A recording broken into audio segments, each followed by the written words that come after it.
Alors bonjour tout le monde, aujourd'hui nous allons en apprendre beaucoup sur la fonction ln de x. ln de x étant le logarithme naturel de x. Nous allons apprendre pourquoi que lorsque nous dérivons cette fonction, nous obtenons 1 sur x. Donc pour bien connaître la preuve du pourquoi que la dérivée de la fonction ln de x correspond à simplement qu'un sur x, il existe un préalable important. D'abord, vous savez tous que ln signifie logarithme naturel, car ln, c'est un logarithme dont la base est la base naturelle e.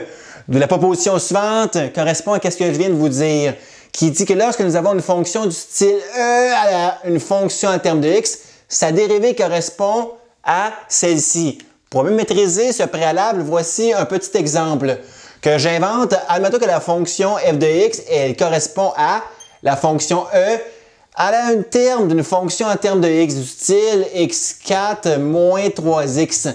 Sa dérivée est fort simple à obtenir grâce à ce préalable.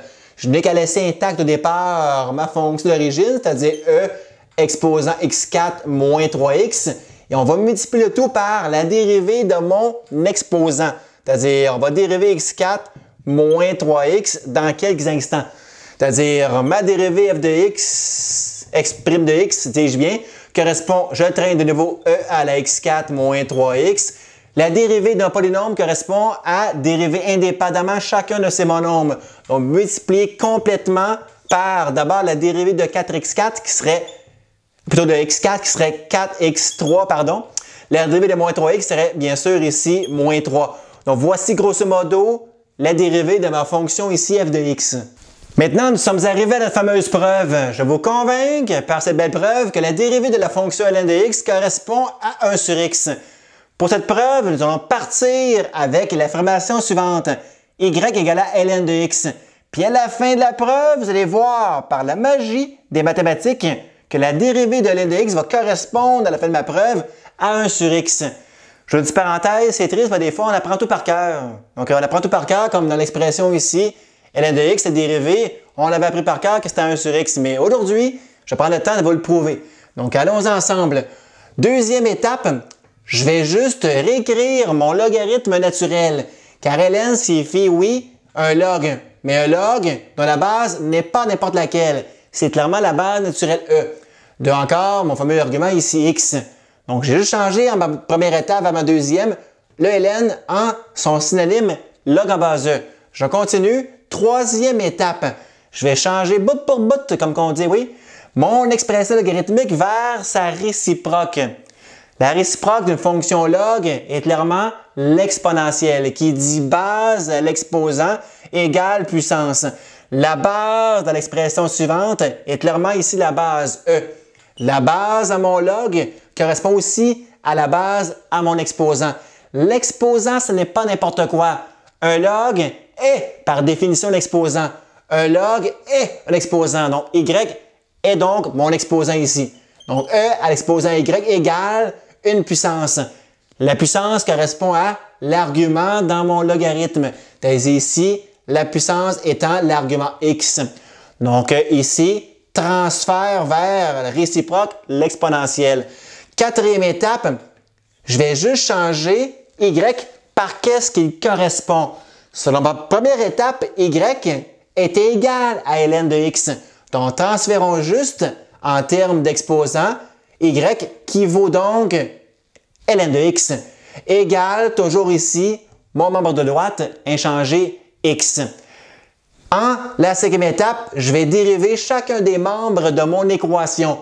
Donc, je vais dériver e à la ln de x, mon membre de gauche, puis je vais dériver x, mon membre de droite, plutôt mon membre de droite ici. Pour dériver mon membre de gauche, e à la ln de x, je vais me servir de ma fameuse proposition qui dit la chose suivante, e à la ln de x qu'on laisse intact, et on va dériver l'exposant, qui est ici ln de x. Mais comme je ne connais pas à quoi correspond la dérivée de ln de x, on va laisser intact, car c'est mieux de ma preuve de reconnaître à quoi correspond cette dérivée de ln de x. Donc, égale la dérivée de x, qui est clairement ici 1. Ensuite, e à la ln de x, ça correspond intégralement parlant à x, selon ma quatrième étape. Donc, je répète, e à la ln de x, c'est dire x. Donc, sixième étape, et quasi la dernière, e à la x, c'est dire x. Multiplié par le ln de x, mais sa propre dérivée, égale toujours 1 que je traîne ici à droite. Mon objectif, c'est reconnaître à quoi correspond cette dérivée. Je l'ai quasiment ici obtenue. Je n'ai qu'à diviser par x de part et d'autre de mon équation suivante pour obtenir en ma septième et dernière ligne que la dérivée de ln de x correspond à dire, bien sûr, 1 sur x. En voici la belle preuve, c'est ce qu'il fallait démontrer, que la dérivée de ln de x est 1 sur x. N'est-ce pas fantastique quand même de savoir le pourquoi des choses? Maintenant, c'est quand même beau de reconnaître que la dérivée de ln de x est de dire 1 sur x, mais qu'est-ce qui se produit si nous avons un différent logarithme? C'est-à-dire autrement que d'avoir la base ici naturelle e. Autrement dit, qu'est-ce qui se passe si nous partions avec une fonction logarithmique qui serait avec une base différente de e? Admettons a. Base a, pas n'importe quelle base a. Il va donc pas avoir une base qui est convenable dans un log, ça prend une base qui est positive, oui, mais non nulle et non aussi égale à 1 pour avoir une base qui existe ici. D'un argument ici x, sa dérivée, croyez-moi, correspondrait à l'expression suivante. F' de x égalerait ici 1, tout comme tantôt, mais sur x, ln de a. A étant la base ici quelconque. Alors allons ensemble, prouvons que cette affirmation est bel et bien vraie. Pour le début de ma preuve, je partirai envers ceci. C'est-à-dire, première étape, le log de x en base a correspond par la loi qu'on appelle la loi du changement de base dans le logarithme comme étant ceci. Le log de x divisé par le log de a. Loi du changement de base car j'ai passé d'une base à mon log membre de gauche a à des bases 10 à mes logs qui se divisent à mon membre de droite. Donc, que je prenne des bases 10, 10, ou à la limite 2, 2, 3, 3 ou 4, 4, peu importe, cette loi est toujours vraie. Mais la base, il faut qu'elle soit la même à mes deux logs. Donc, cette base que je pourrais choisir pourrait être aussi E en question, la base naturelle E. Donc, mon numérateur, qui serait log de x à base E, pourrait se réécrire comme étant simplement que ln de x. Pareil à mon dénominateur. Log de a en base E serait ici correspondant à ln de a ici en question. Suivante étape, en la deuxième, je vais ici dériver les deux membres de gauche et de droite de cette équation ici première.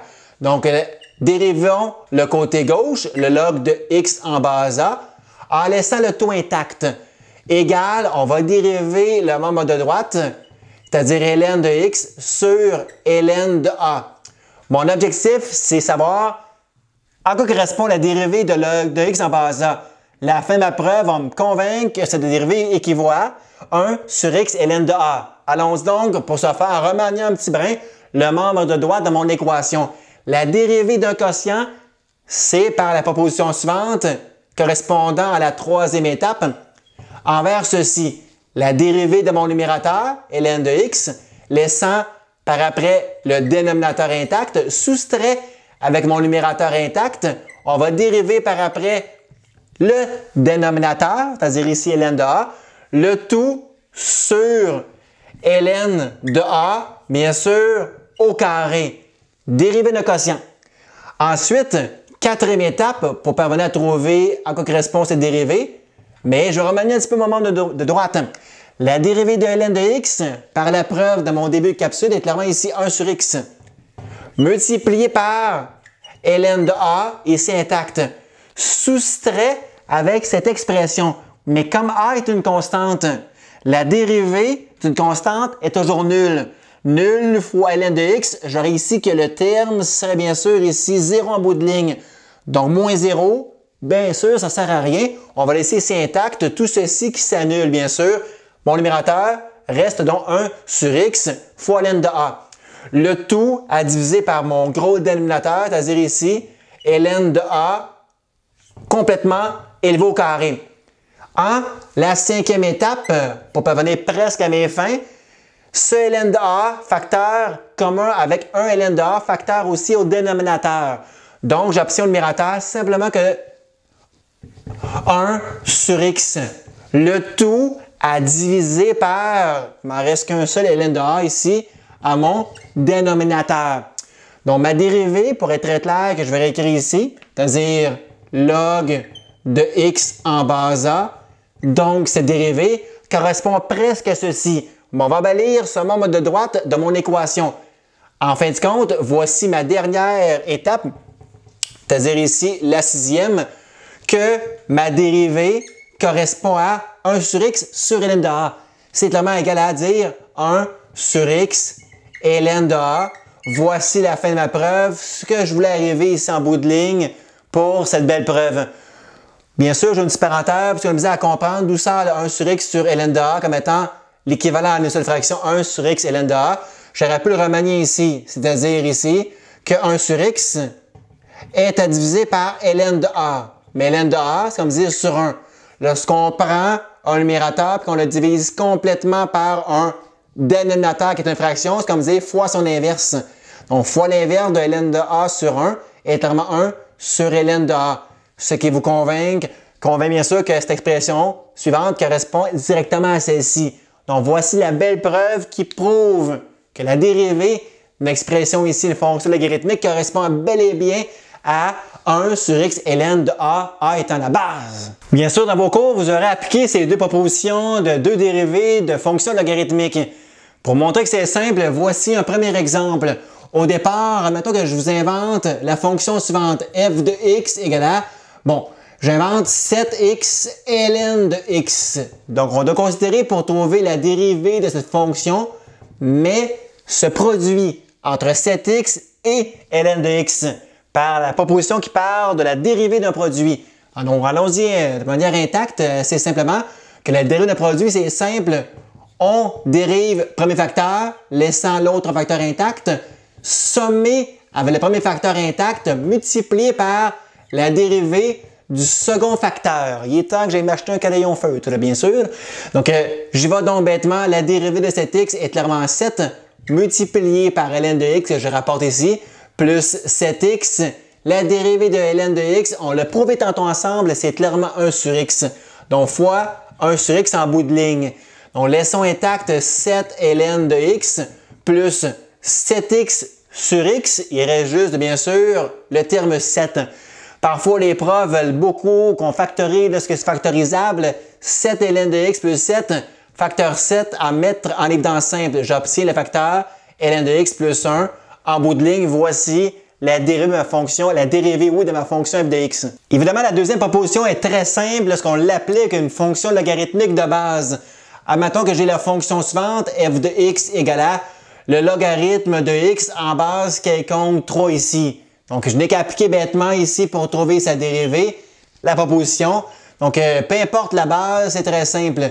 La dérivée correspondrait à 1 sur x ln de ma base 3. Que j'ai base 3, base 4, base 5, ça s'applique un peu bêtement de la manière suivante. Mais qu'est-ce qui se produit si nous avons un coefficient un peu burlesque du style la fonction suivante?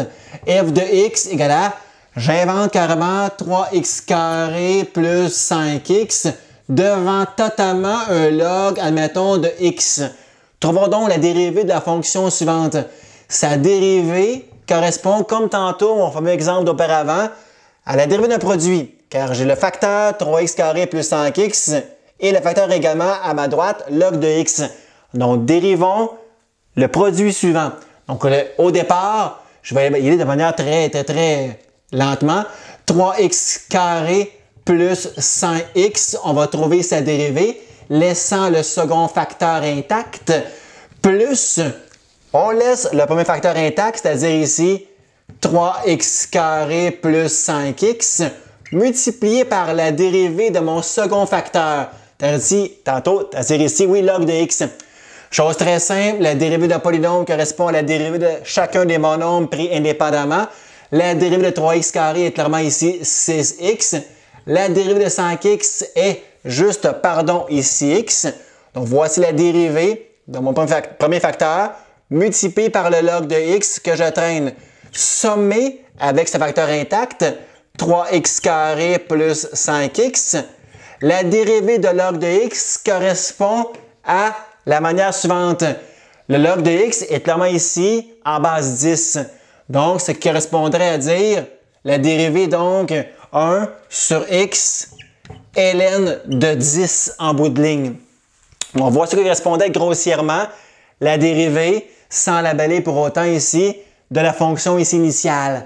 En espérant que vous avez beaucoup apprécié, surtout le préambule à cette grande capsule, les deux belles preuves de ces deux grandes propositions des fonctions logarithmiques.